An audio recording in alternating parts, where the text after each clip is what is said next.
के दिन में गरीब के विकास हुई, गरीब के बाल बच्चा स्कूल में पढ़ी, गरीब के बाल बच्चा फ्री में एम्बुलेंस शहर के बीरगंज जाई, काठमांडू जाई। ये जनता के मालूम ना रहे कि हमनी के श्रीलाल के जिता देता निशान तो 57 लाख के स्कॉर्पियो किन लिया। जी जी ये विश्वास ना कैले रहे विंध्यवासिनी गांव पालिका के बिना कमीशन के ये काम ना करियो। कमीशन तो कमीशन छोड़ दी,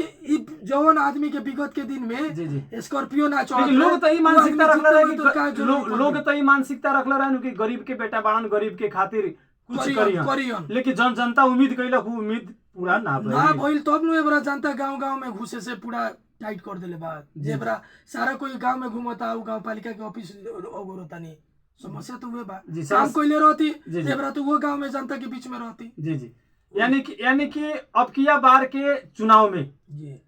अपने के जोन हरेक गांव में जा रहल बानी, एकरा साथ साथ अपने के साथ साथ बहुत ऐसा नेताजी लोग बानी, जैसे तिवारी बाबा बानी, वहाँ के भी जा रहल बानी। एकरा साथ साथ चौरसिया जी बानी, विवेक चौरसिया, वहाँ के भी जा रहल बानी, अंकित चौरसिया, अन्य सभी लोग भी जा रहल बाटे। सभी लोग तो जनता के बीच में बढ़िए बाटे, सबके उ तो निम्ने बाटे। कहता एकरा के बताएम रहुआ जे हाँ हई ठीक नहीं खन, हौ ठीक नहीं खन। मेयर साहब तो खैर सत्ता में बढ़न, जैसे लोग के और त्रुटि सब कहाँ बा। जैसे हमनी के इतना माने प्रभावशाली नेता जी लोग के छोड़ के अपने के पीछे जब जनता आवत अपने के वोट देता, कारण तो कुछ बा कारण बा हम अपने के बताओ तनी। ए बरा मान के चली गांव पालिका अध्यक्ष हमनी के श्रीलाल जी के तो बात हुई गए। जी जी दोसर का नाम अपने रखनी हमनी के तिवारी बाबा के। बहुत लोग बा जी, तिवारी बाबा के जो नाम आइल ए बरा अपने आज अपने कहता नहीं कि हम समाज सेवी है। विगत के दिन में अपने आरपी रहल व्यक्ति, जौन व्यक्ति के अपने नाम रखत नहीं बाबा जी के, वो बाबा जी विगत के दिन में आरपी रहल बनी परसा जिला के। अपने के आरपी भइला के बाद भी विंध्यवासिनी गांव पालिका के, वहाँ के विंध्यवासिनी गांव पालिका के शिक्षा प्रमुख रह के 1 साल काम कैनी। जौन व्यक्ति विंध्यवासिनी गांव पालिका के शिक्षा प्रमुख रह के काम कैलक, लेकिन 1 साल काम कैले के बाद श्रीलाल जी के संगे संगे तिवारी बाबा भी काम कैले बानी। शिक्षा प्रमुख में ऊ रहल बानी, गांव पालिका प्रमुख में ही रहल बानी। जौन व्यक्ति अपने जौन स्कूल के कहनी हो, स्कूल के वास्ता ऐसा बा, ओकर दोषी एगो श्रीलाल जी अकेले नहीं की, ओकर दोषी तिवारी बाबा भी बानी। साल भर जौन व्यक्ति के शिक्षा प्रमुख बना के आदमी रखलक, उ व्यक्ति हमनी के गांव पालिका में अगर शिक्षा में परिवर्तन ना करे सकल, उ व्यक्ति बिहान के दिन में गांव पालिका अध्यक्ष बनी तो का परिवर्तन करी के लोग विश्वास कि अपने के उमे नाम मिलल कमीशन, चाहे अपने के खाए पियल ना मिलल, वैसे अपने के नाम आज भी कहता नहीं, अपने के रेडियो से भी कहता नहीं। अभी 25 दिन चुनाव के बाद हमरा के 20 दिन खातिर शिक्षा प्रमुख चाहे स्वास्थ्य प्रमुख कोनो विभाग के प्रमुख बना के दिखा दी। 20 दिन में अगर परिवर्तन ना करके देखो नहीं तो हम चुनाव लड़े ना आए। 1 साल तिवारी बाबा विंध्यवासिनी गांव पालिका के शिक्षा प्रमुख रहल बनी, लेकिन जोन व्यक्ति साल भर में परिवर्तन ना कैलक, उ व्यक्ति का परिवर्तन करी बिहान के दिन में गांव पालिका अध्यक्ष में जीत जाइत। वैसे अपने 20 दिन के मौका अगर हमरा मिले, अपने के अगर मिल गई रही कोनो में पद अधिकारी चाहे शिक्षा के चाहे स्वास्थ्य के, ऐसा बात रुआ ना कहती। हम परिवर्तन करके देखई थी तो ऑटोमेटिक कहे वाला बातें ना आई तुम सर। हम परिवर्तन जब करती मिलल बा, उ लोग खैले बा पीले बा तो नइखे लोग बोलत, यानी कि लोग बा मधुसूदन जी के नइखे मिलल तो मधुसूदन जी तो कहीं ना कहीं घबराए के बात नहीं है सर। वैसा हमनी के कोनो एती अवस्था नहीं है। एबरा मान के चली जगह पर पहुंचल व्यक्ति ओकरे से केहू सवाल करी जब कुर्सी पर रही, कुर्सी पर बिहान के दिन में जनता हमरा के ले जाता तो बिहान 1 पैसा के हिसाब एने ओने हुई तो जनता मधुसूदन से पूछी, श्रीलाल जी से तिवारी जी से पूछे ना जाई। वैसे ए बार हम काहे कोनी हो, काहे कि उपवा लोन विगत के दिन में कुर्सी पर बैठल बानी। हमरा के भी हम कोनी हो, अभी 25 दिन बाकी बा चुनाव के। आज 25 बिहान से 24 दिन रही, 20 दिन खातिर बना के देखी परिवर्तन ना करी तो हम चुनाव ना लड़े। जनता के बीच में रुआ तो जा रहल बानी जी, एकदम जनता के बीच में अब जा रहल बानी। अगर जनता के बीच में अपने अच्छा काम कैले होखेम, अपने के अच्छा विश्वास बा, अपने जौन कहता तो सत्य रूप से बा, तो जनता तो अपने के वोट दे वही करी। जब उम्मीदवारी देले बानी वोट देबे करी, जनता के आशीर्वाद मिली। 5 साल खतरा रुआ बनेम तो अपने परिवर्तन करेम, ओ बेरा भी अपने के हमनी के निमतेम सब बोलाएम सब। अपने के सर एगो चीज कहता नहीं, हमनी के जनता के आशीर्वाद मिली, एकदम विश्वस्त बानी सन। जनता हमनी के आशीर्वाद दी, जनता हमनी के आशीर्वाद देतो बा। हमनी के एकदम आवे वाला दिन में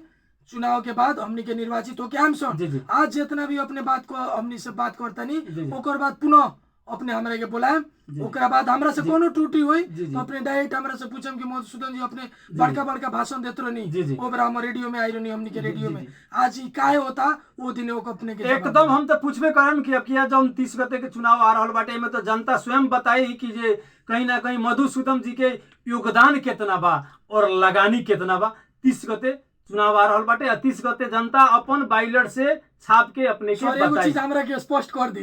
कि जोन योगदान कोनी है तो समझ तो आइल, लेकिन लगानी कोथी के लगानी कोनी है, पैसा लगानी हो सकता, पैसा सब लोग के लागत है तो अपने के केना लागल होई, पैसा के लगानी कि कोल के लगानी कि गैस चूल्हा के सिलेंडर के योगदान के लगानी कोथी के लगानी, योगदान तो अपने के अच्छा बाकी जे अपने हर गांव में जाके जनता के समस्या बुझल बानी, लगानी के मतलब रउआ में पहुंचल बानी, रउआ लगानी नहीं की कइले, लगानी हमर 1 रुपया नहीं खे, बड़का बड़का बोर्ड तो अपने के पूरा बिंदवासिनी गांव पालिका में साफ पूरा उ लगानी खइले बानी। देखिए उ लगानी ना हो जी उ कथी हो कि बोर्ड जोन हमनी के लगैले बानी सन, एगो जनता के हमनी के उसे मैसेज कथी देउनी सन, जनता के बीच में हम बानी कह के जनता के उसे कथी मैसेज आना जो सब तुरंत रमजान आवत हमनी के ईद आवत एकर भी बोर्ड लागी, शुभकामना हमनी के देम सन, उहे बोर्ड में बोर्ड हुए रहला, खाली बैनर चेंज होला, बैनर चेंज होकेला, ओसे कथी होला कि जनता के बीच में एगो मैसेज जाला, जैसे ई काम हमनी के गांव पालिका अध्यक्ष के, लेकिन हमनी के गांव पालिका अध्यक्ष ना करेला लोग, उ काम हमनी करे नहीं सन, काहे कि आवे वाला दिन में एगो नया सोच लेके हमनी कोई बनी सन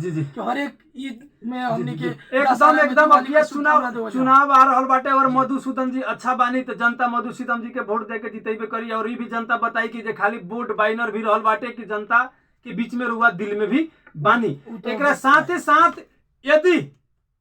अपने के 30 गते के चुनाव के बाद अपने के जनता वोट दे देलक, जनता एकमत अपने के विजयी बना देलक, तो मधुसूदन जी के बिंदवासिनी गांव पालिका के जनता के खातिर एजेंडा का रही, हमनी के का बा कि सबसे पहले 1 2 3 कह के बताई, 1 2 3 कह के बताओ तनी हमनी के सबसे पहले के एजेंडा कथी बा कि 50 यूनिट तक ले जितना भी हमनी के गांव पालिका में जितना भी मीटर बा, जितना परिवार घर परिवार बा, उ मीटर के अपने के 50 यूनिट तक लेके अगर बिजली उठता तो 50 यूनिट तक लेके बिजली हमनी के गांव पालिका के तरफ से हमनी फ्री कर देम सब। 50 यूनिट तक हर लोग के हर एक मीटर जितना हमनी के गांव पालिका में मीटर बा, हर एक मीटर में 50 यूनिट जनता सुनताटे अपने के आवाज रिकॉर्ड करी, रिकॉर्ड हो रहल बाटे, रिकॉर्ड करी, बिहान के दिन में बिहान से भागे वाला काम 19-20 होई तो अपने हमरा के डायरेक्ट ले आके एग्जाम में खड़ा कराएं, आई रिकॉर्डिंग बजाएं। दोसर का बुंदा स्वास्थ्य में जोन हमनी के बुंदा बा 50 बेड के अस्पताल बनाएम सन, उ अस्पताल में अपने के निशुल्क अपने के दवाई मिली, निशुल्क उपचार हुई, अपने के लैब भी निशुल्क रही, एक्सरा भी निशुल्क रही, टोटल निशुल्क रही। आज के दिन में जो गांव पालिका अध्यक्ष जी स्कॉर्पियो चढ़ता नहीं, उ स्कॉर्पियो मधुसूदन चौरसिया ना चढ़ियो, उ स्कॉर्पियो ना चढ़ के हर एक वार्ड में आज बिंदवासिनी गांव पालिका में सत्ता भैया को सब लोग भुला जाला, एगो एम्बुलेंस बा, आज एगो एम्बुलेंस बा बिंदवासिनी गांव पालिका में 6 महीना के भीतर में ना 2 महीना के भीतर में हर एक वार्ड में के स्वास्थ्य चौकी में एको एम्बुलेंस हमनी के मधुसूदन चौरसिया के जीतला के बाद हर एक वार्ड में एको एम्बुलेंस हुई। तीसर का मुद्दा में अपने के कथी बा +2 स्कूल ये बड़ा बिंदवासिनी गांव पालिका के झौआ के बेटी लोग के हमनी के बहन लोग के पढ़े जाए के पड़ेला पका मैनपुर में, पका मैनपुर +2 में जाला लोग, बीरगंज पढ़े आवेला लोग, उ काहे पर जाए के आवे के पड़ेला काहे कि एबरा हमनी के गांव पालिका में +2 ना बोला के चलते, व्यवस्थापन ना बोला के चलते, तो ई +2 भी करेम सन। आ ओकर बाद उ +2 में जितना भी आवे जाए वाला अपने के एथी होई ओइजानो के हमनी के बहन लोग खातिर गांव के बेटी लोग खातिर एगो निशुल्क बस चलाएम सब, जैसे गर्दौल के हमनी के बेला बरसावरा झौआ के जहाँ के भी हमनी के मान के चली, माने कहूं के अगर लड़की रहल बाटे पढ़े आवे जाए के ओकर व्यवस्था रहुआ बिंदवासिनी गांव पालिका में मिला दे, बस संचालन करें, निशुल्क बस संचालन करें सन। काहे कि शिक्षा जब ऑटोमेटिक आई तो शिक्षा जब हो जाई तो हमनी के गैस आ कॉल बाटला के जरूरी नहीं है, वैसे हमनी के तीसर का बुंदा अपने के शिक्षा बा, वैसे ही जोन एम्बुलेंस के कहनी एम्बुलेंस में एगो चीज कथी छूट गई कि आज एबरा श्रीलाल जी जोन स्कॉर्पियो चढ़तानी तो तेल भरवावे के पैसा गांव पालिका देता, गांव पालिका के ड्राइवर के तलब खातानी, लेकिन एबरा गांव पालिका के जनता बीरगंज आवता अपने के एम्बुलेंस में अपन मरीज लेके 1100 रुपया तीरे के पड़ता। तो मधुसूदन चौरसिया ना स्कॉर्पियो चढ़ियन आ ना मधुसूदन चौरसिया के पाला में विंध्यवासिनी गाँव पालिका के जनता के एम्बुलेंस के 1 रुपया ना तिरे के पड़ी, काहे ना पटना जाए के पड़ी, काहे ना भरतपुर जाए के पड़े, काहे ना काठमांडू जाए के पड़े, काहे ना बीरगंज जाए के पड़े, वो 5 एम्बुलेंस फ्री में चली अपने के 1 रुपया ना तिरे के पड़ी, काहे कि जनता के तिरल कर के हमनी के दुरुपयोग ना करेम सर, जनता के तिरल कर से आइल हमनी के बजट जनते में हमनी के देम सर। जी जी, यानी कि मधुसूदन जी, वास्तव में मधुसूदन जी ये हमनी के रेडियो सेट पर जी जी एगो रउआ ऐसन नेता नइखे जे आके ई बात सब कह रहल बानी, हरेक नेताजी लोग कहेला और चुनाव जीतला के बाद में टू फास हो जाला। तो अपने के वो बात बताओगे चाहता नहीं सर, हमारे घोषणा पत्र में भी हरेक नेता लोग सारा बात घोषणा पत्र में बहुत बड़ा बड़ा लिख सकल जाता है, कोनो भारी बात नहीं है, लेकिन मधुसूदन जी करीहन हरेक नेता लोग कथी बाकी हरेक नेता लोग कहत हुई, लेकिन एगो बात कथी ना कहत हुई जो मधुसूदन चौरसिया कहलन कि अगर 3 साल के भीतर में 3 साल के भीतर में अगर काम ना करे सकनी, जनता के जितना भी अपन बच्चा कोई बानी अगर पूरा ना करे सकनी तो हम राजीनामा दे देम, ये भी अपने के रिकॉर्ड करे। 3 साल के भीतर में समय काम ना करे मधुसूदन जी, समय कम बा हमनी के छोटकरी में बताओ जाओ, हमनी के समय बहुत कम बा, हमनी टेक्नीशियन मित्र इशारा करता। अब की बार के चुनाव में कितना पैसा रखले बानी खर्चा करेला? हम क्रिया हमनी के पैसा नहीं की सो रखले सर, पैसा नहीं के पैसा नहीं तो के बिना पैसा के बिना खैले पीले मेयर साहब लोग तो पैसा वाला बाटे, कहीं ना चुनाव जीतल बा बजट मरले बाटे, रुआ पैसा ना खियाम तो केंग होई? विंध्यवासिनी गाँव पालिका के जनता पैसा पर ना बेचाला,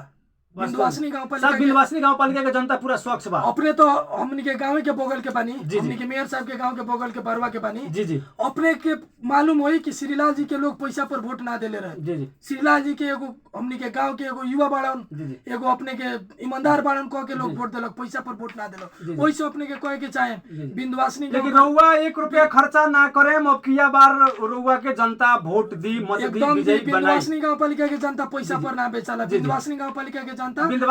पर विचार, विंध्यवासिनी गाँव पालिका के जनता उतना स्वच्छ बाटे, उतना ईमानदार बाटे कि जे 1 रुपया केहू के ना खाइए वोट दे दी, विजयी बनाई। एगो चीज का खबर केहू के खोइबो करी तो वोट दी बढ़िया व्यक्ति के, जौन की विगत के दिन में प्रमाणित कइले बा विंध्यवासिनी गाँव पालिका के एकदम। अगर मधुसूदन चौरसिया जी के वास्तव में अगर छवि बढ़िया होई, वास्तव में जनता के प्रति यहाँ के योगदान होई, जनता आपकी वोट देवे करी। जनता के बीच में मधुसूदन जी अपन मोबाइल के नंबर बताएं, यदि जनता फोन करता कोनो इतना बड़का दावा करता नहीं हमने रेडियो सेट पर, तो मोबाइल नंबर बताएं। हमारा नंबर 98550 98550 20 2 से 76 76 जी, यानी नंबरवा उठेला एकदम। असिस्टेंट नहीं रखले मोबाइल के, अपने कबो एथी कर सकत, असिस्टेंट नहीं रखले मोबाइल उठावे वाला। असिस्टेंट के बात नहीं के का बा कि अभी हमनी के कोनो कार्यक्रम में रहनी सन तो ओ बेरा मान के चली केहू फोन उठाइबो करी तो तुरंत अपने के रिस्पांस, हमनी के वैसन असिस्टेंट नहीं के लोग कि उठा के कह दिलो कि मुखिया जी पर मीटिंग में माने ई पूछ लो कि का समस्या बा, अगर हो जानो ओ लोग के असिस्टेंटे लोग के पहुंचे के होई तो वो लोग पहुंचे, लेकिन जनता के समय पर आवे वाला दिन में अपने के फिर से रेडियो में निमतियाम फोन करम तो आइम नु एकदम अपने जब याद करेम जनता जब याद करी तब हम अपने उनके बीच में